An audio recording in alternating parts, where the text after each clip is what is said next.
Miss Jones, a.k.a. Jonesy. Welcome. Good morning. None other than New York's very own Jonesy, straight from the studios at 94.7 The Block. I am so glad to see you both. Yes. Ladies and gentlemen, without further ado, welcome to the Jonesy Show. Hey, Moose, hey! Hey, Moose, hey! Welcome to the Jonesy Show.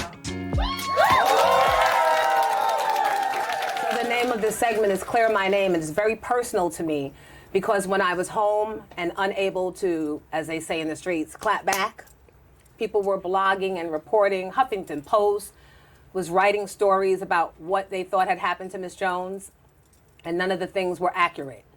But again, unless you have the resources to pay a reputation management company or you have an inside plug, I went from being on the inside to being all the way outside before being outside was a thing. Those rumors live and the lies live.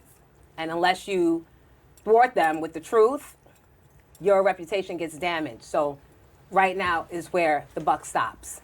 So I created this platform so people that have been wrongfully accused can come on and clear their name. My first guest, Brooke Dean. Brooke Dean is an author. She's a friend. She's a fellow mom in Jack and Jill Incorporated, Jack and Jill of America Incorporated. And Brooke is here to represent the story of her cousin, Angela Bledsoe. I knew about the story and Angela before Brooke and I ever met. I'm going to sit back and let you tell the story about your cousin, Angela Bledsoe. My cousin Angela Bledsoe she's my first cousin, and she was also like one of my best friends. And unfortunately, back in 2018, she was murdered by her boyfriend and her daughter's father. So, let's back it up. So Angela was a member of Delta Sigma Theta Sorority Incorporated. Mm-hmm. She was a finance expert. She was a financial analyst. She was a financial analyst. She went to, was it FAMU? FAMU. She was also a Jack and Jill mom. She was newly inducted that year. She was just inducted. Mm-hmm. Yeah. Yeah. And when she graduated from college, she had like 20 offers. Yeah. From firms to come and work. So she had her whole life in front of her, and she had her stuff together. Yes, she was very successful. Beautiful family. Beautiful family. Mom and dad. Mom, dad grew up upper middle class in Maryland, but she moved to New York after she graduated. And she bought her first brownstone at 27. 27. Very successful woman. 27. Yeah. Take a moment for that. Yeah. In Brooklyn, on Dean Street. On Dean Street. So yeah, she was very successful. She was doing things. And how did she meet Ray? James Ray is his name. How did she meet James? She met him at an event, and I think he kind of saw her like across the room. And I remember when they met, she kind of looked at him like someone who could match her fly a little bit, because she knew whoever she had to bring home or whoever she had to be with had to be as driven and ambitious as she was. And prior to, he kind of built himself up. Yeah, he was an ex-Marine. He was a cop in New York, and then he became a lawyer and had his own firm. So it seemed like the two of them would be a power couple. Right. When they first met. And I remember when she introduced, I knew he was a little older than her. I think there was like an 11-year age difference or something like that. But I was like, okay, that makes sense, because, it might have taken him a little longer to get to that point where she was kind of already there. Right. But they seemed to match at the time as far as like ambition, the social status and ambition drive and stuff. And where they were. Mm-hmm. But there was one thing. He was married. And of course, she didn't know that at the time. She didn't know at the time. Right. How long did it go on before she found out? Did they begin dating and then she found out he was married? Yeah. So probably like, I would say like 9 months to a year. But by then, she's already in, And because there are people. Yeah. That's part of the clear my name. Yeah. Right. Because some people say that you don't mess with people's husbands and expect good things to come. And not that, you know what I mean? Right. You never expect that to happen. No. But, so there are people out there, and were any of her friends trying to dissuade her from this relationship? You were? Yeah. So what happened? Why? didn't she listen? You guys were close, right? Yeah, and there was even a point in time where we stopped talking for like 6 months because I didn't understand. I was like, you don't need him. Like, you are this beautiful, amazing lady. Like, what is it? But I think women, she had rose-colored glasses. She was leading with her heart. Because, of course, he's not telling her that things are wonderful with his wife. It's like, because at that time they had been married for going on 20 years. They had adult children. So he was selling this story about that they were going to leave. Like, she always had the idea like he was going to leave. And that it was just pretty much over, like just waiting for the kids to get out of college type of thing. So she was holding on to the lie and the fantasy and everything that he sold her. So right. I want to take a break. We're going to take a break because that's a whole lot. Yeah. That's a whole lot even for me. And I'm Jonesy. But when we come back, I'm going to ask you if the wife found out and what happened with that. I need to know. We need to know. All right, guys. Yeah. We'll be back with more of Jonesy. Promotional consideration brought to you by Hairbrew by Abena, Nationwide Bus Charter, UltimateSoulEscape.com, Edge by Tanel, Black Half Blind Billionaire Podcast, to be continued, and Comedy in Harlem every third Thursday till August 21st. So we were talking about your cousin Angela, who fell in love with this, who we thought would be an amazing man, and they fell in love, and everything was going well, and then she finds out about 6 to 9 months in that he got a whole family at home, a happy wife of 20 years, adult children. So did Angela ever tell you, was she calling the wife, hanging up? Was she trying to make herself known? Was the wife calling her? Tell me, talk to me. I can't remember the circumstances, how his wife found out about her. But at one point, and this didn't really come out, is they all had dinner together. What? Yes. And I remember No. Who planned the dinner and made the reservation? He did. Did you hear that? He did. Yes, he did. Because I guess at this point, he was like, I'm not getting rid of either one of you. So both of them had the option to leave at this point. And all three of them sat down and had dinner. And I remember when she told me the story. They agreed to keep, because the wife was like, well, I've been in this relationship for 20 years. I'm not going anywhere, but you can do what you want. And they had kind of like an arrangement. And I think it was like around that time that when she told me that story, that I was like, what are you doing? See, he got tired of having to be in two places at one point. Because she lived in Brooklyn still, and he lived in Montclair, New Jersey. Can be me. Yeah. So did she really think, or did he think that Montclair wouldn't get back to Brooklyn, that she was too far away to really be affected by? I think so at first. But wasn't his family like a family of prominence in Montclair? Yeah, because he had prominent cases in Montclair, so he was well known there, and she was successful in New York. So their worlds didn't really collide until he started an insurance brokerage firm, and she worked with him in that business. So I think because they started working together and she was commuting into Jersey, like, it was inevitable that she was going to find out. So he had to come clean at some point. Yeah, but he did it on his own terms. Yeah, of course. You can't have your terms with me. Of course. So I guess he sat them down to say, you guys either figure it out, stay or leave. So and when he makes they both decided to stay, because that, sadly enough, the competitiveness of women, sometimes we feel like we put enough time in that she's going to be the one to have to tap out. Right. Exactly right. I wonder if it's like that for guys too, or what that was in him that made him feel confident enough. He was a narcissist, of course. His ego. Right. That both of them would stay. Right. And what did the wife do for a living? Was she a stay-at-home? I think she was. Yeah. I don't know much about her. She never came to the trial. His children never came to the trial, like nothing like that. So can I tell you the Jonesy theory? They're always far from the truth, but way exciting. She and the kids, I noticed they didn't come to the trial. Right. That was their good for you. Right. That's what you got. You want to leave my mother and leave us home and go and be with that young pretty thing, and act like we didn't mean anything to you. Right. That's Well, what actually, his wife eventually did leave him. I mean, Yeah. how you leave it after the fact? Like, he already told you sharing him. So what did you have to leave? Like, you had She half of didn't. She left. Why do women? Why Finally. we have to? Can we ask ourselves a question? And you don't have to make yourselves known because we've all either been there, are there now, or one day probably gonna go there. Why is it that we as women always think that our thing is going to out-thing somebody else's? Yeah. Why? What is that? I don't know. And you be working it and throwing it and doing all the things, and then you still Right. find out that, and then he has the colossal nerve to bring them together. And even at that moment, instead of turning around and about facing from the restaurant, Right. you sit down, and then you probably start challenging her. Right. Right. What is that? And what type of man gets off on that, Diddy? But wait.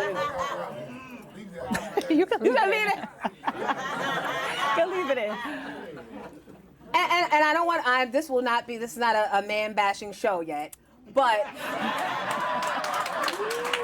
because I know at some point you guys will challenge this Scorpio woman and you'll never win. Mm-hmm. But I know it goes on in both genders. I'm just here right now. So let Right. me have my little please. Mm-hmm.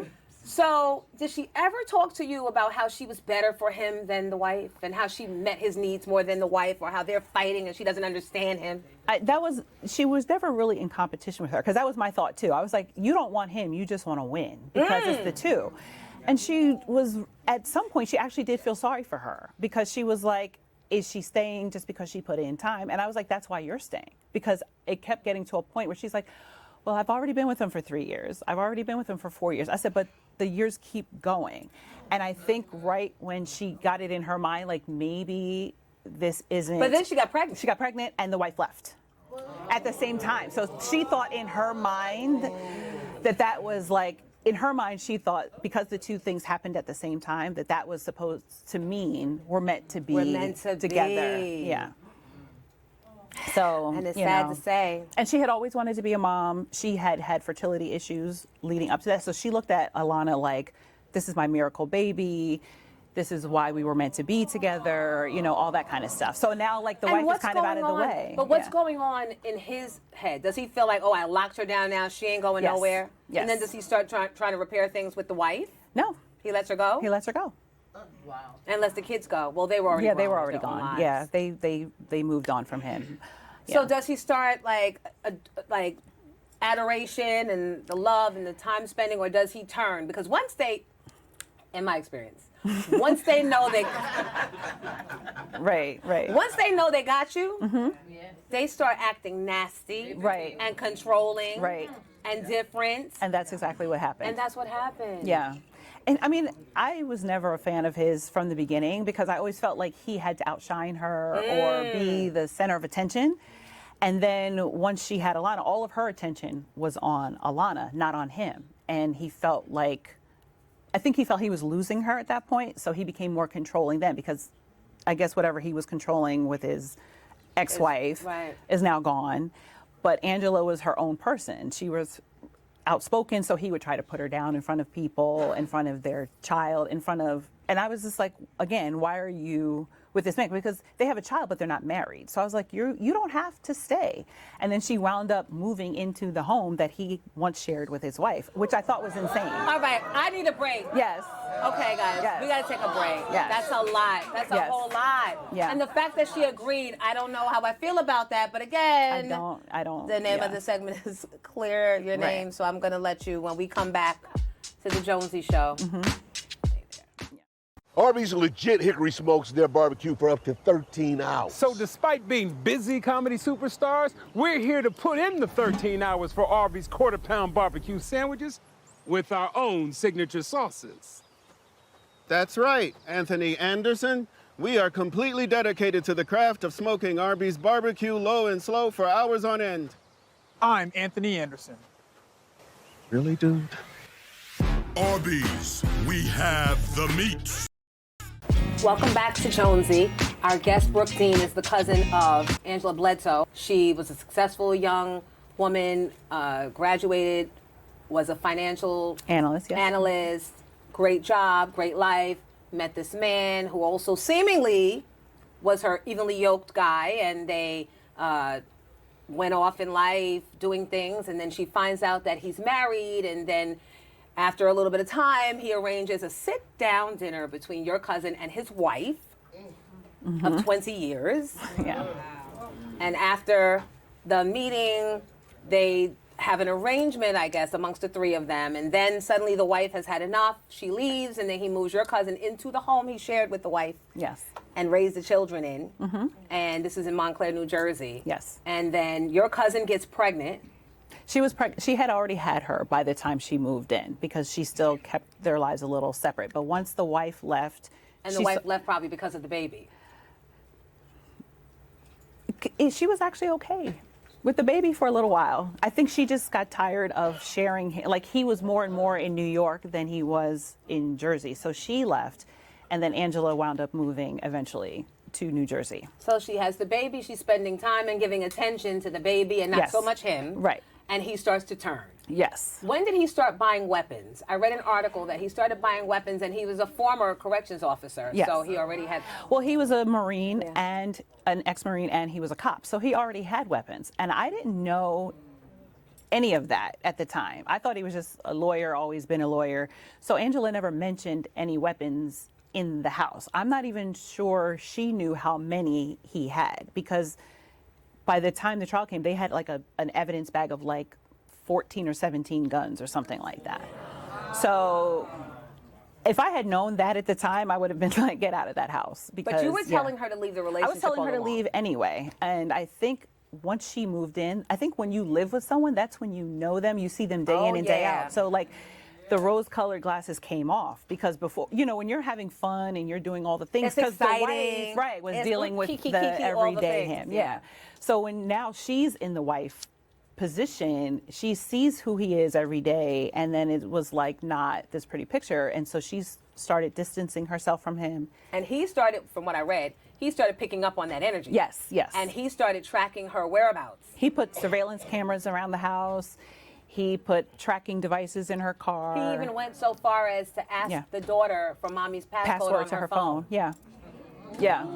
Because he suddenly did not trust her, even though he was the untrustworthy one in the beginning.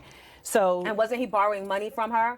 Yeah. He was borrowing money from her, but keeping up the illusion that he was still doing well and his businesses were thriving. Yeah. And so his friends and his family members allegedly thought that she was gold digging him. She was the gold digging him, right. So that's what, because eventually what happened was he used self-defense as his defense. And they made it seem like she was the one that was gunning for him, if you want to say, so take his money and take all the whole while she was building up his business, bringing all his clients. So was he hitting her? Had he hit her?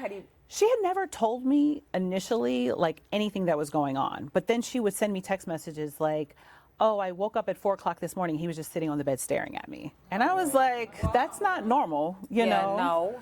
So you told her to get out? I told her, I was like, something's not right. He seems like he's unraveling. I even told her, like, maybe you should come stay with me until you figure out this situation. Because she was like, I don't want to just leave him and take Alana away from him, because he was like a doting dad. He took her to school. He did her hair. He was a good father. But you staring at me at the corner of the bed. I know. Yeah. And he was this controlling person. So I was just like, that aside, like you can still co-parent. Just, you need to get out of that house.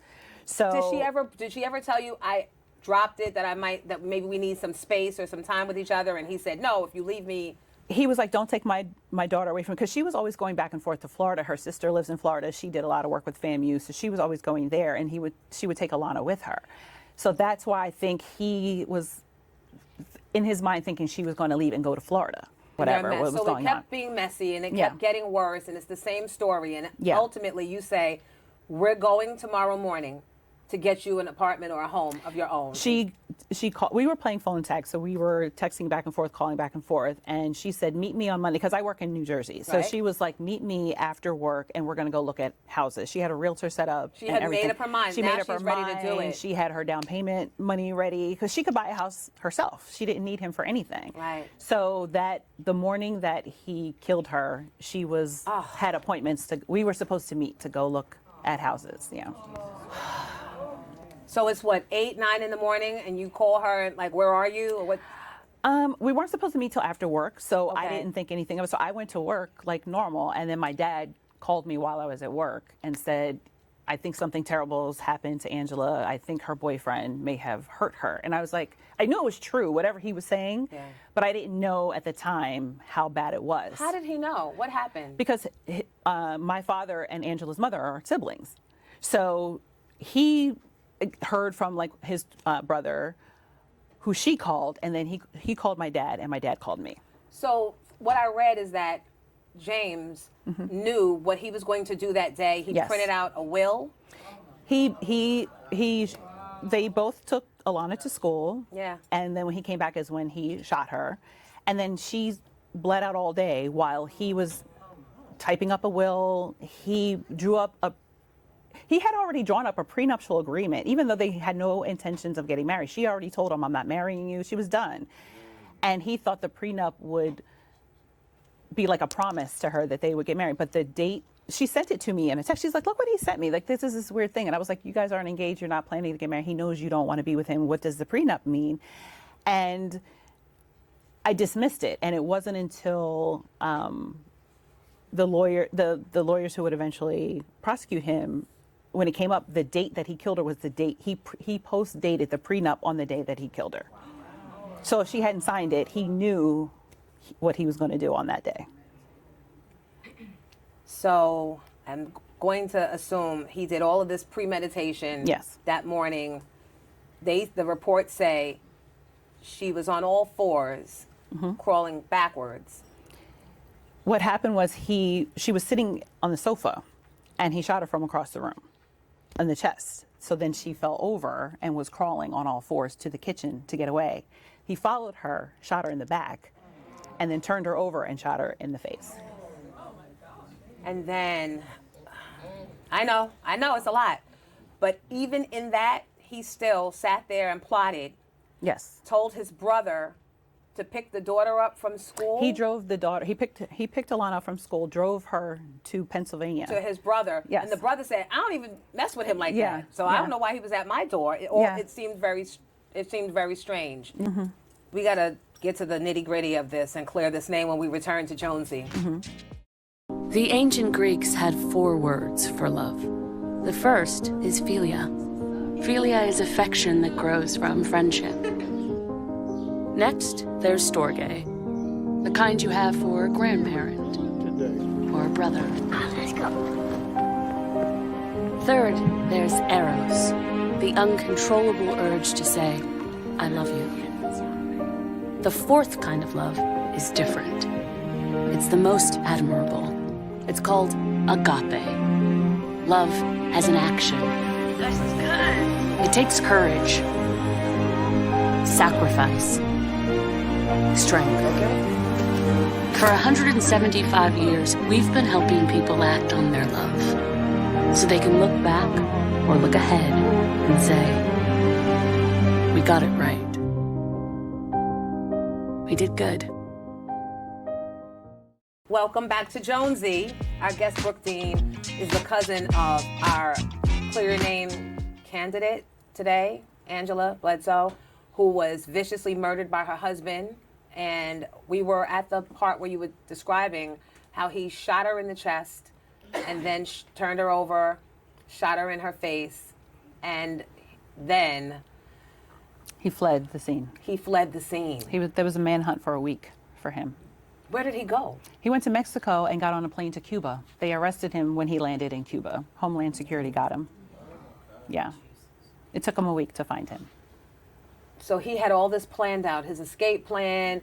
He had printed out his will and a fake prenup. And he wrote checks for his brother for his bail in case he got caught. But he thought he would make it to Cuba since there's a non-extradition there. So he just thought he was going to get away with it. But as soon as he landed, they took him into custody. So they got him. So they got him and they brought him back. Mm-hmm. And then the trial didn't start until 4.5 years later because he's a lawyer. So he knew how to delay the trial. So for 4.5 years, we were waiting for justice for her. So I want to say, be careful who you bet, but you would think I'm betting a lawyer. I'm good. But yeah. sometimes they flip the Yeah, he was like a Jekyll and Hyde. So 4.5 years go by, and you get a call that the trial is about to happen. Yes. And what's going through your mind? Finally, because he was just delaying it, and it's like, thank God her daughter, she's been in therapy since the whole thing happened. She's adjusted very well. So life was going on at the same time, but it was still like, this is not done. We need justice for her. We're still missing her every day. So are you guys seeing news? Is this in the newspapers that the trial is coming, or is it kind of quiet? It was kind of quiet, but then when it finally started to happen, that's when it ramped up again. Okay. So, I had to get prepped by the prosecutor, remember all the things I said 4.5 years later, because I was the one who identified her at the ME's office. I'm the one who had to share 26 pages of text messages between us describing how he was becoming crazy. So you had to relive all the I had to trauma. relive all of it. And her parents and my whole family had to relive the whole thing. And her parents didn't even know. They never knew that she was dating a married man. They never knew he was married. Never. By She never design. told them, I think her sister knew, but that was it. Her parents would have been like, what are you doing? They would have never Right. condoned that at all. But now we're going to get our day in court. We're going to Yes. get our justice. Yes. What happens the morning of? He uses self-defense as his defense, even though she was shot in the back. So we're like, how does that even make sense? So now we're in the trial, and everything was about tearing down her reputation and how she targeted him and how she preyed on him and how she had her sights set on him to get him and lure him Gold away digger. from his wife. Yes. Basically, he was trying to paint her out to be a gold digger. Right. Was the jury buying it? No. Okay. No. So Thank did God. he know that the jury wasn't buying it? I think he thought he could sell that story because he had this idea of himself being more successful than he was. And I think because so many people showed up for the trial, like the support for Angela was amazing, thank God. And so The support for him, not so much? there was nobody on his side. Nobody. There was one woman who was always sitting on that side. So we were like, who is it? Because it wasn't his family. And it was an ABC News reporter. And that's only because that was the only place where she could sit because Angela's side was filled with her family, her friends, her sorors, like everybody. So how many days into trial? How many weeks into trial? The trial lasted about a month. Okay. But it was, the forensic evidence was... It was obvious. It was obvious, yeah. And he knew that. Yeah. And that's why he killed himself. Once he was convicted, he was about to be sentenced and he killed himself in jail on Father's Day. So even with that, he tried to be some sort of weird martyr. I don't know. But the entire trial was about trying to paint this picture of her, that she needed him in order for her life to be wonderful. And it was actually the opposite. So I thank you for sharing the story with us. And I'm sure that she's up above thanking you for clearing her name. Because I'm sorry that I had to bring you through this. Again, you're reliving the pain. I'm sorry. Yeah, but thank I you had for to do being this for her because everything that they painted her was not her. And anyone who knew her knew that. So You're doing a great job. yeah, I just want to make her proud. So because she can't do it herself. So Well, that's why I'm thank here. you. Thank you. I think you did that. Thank you, good team.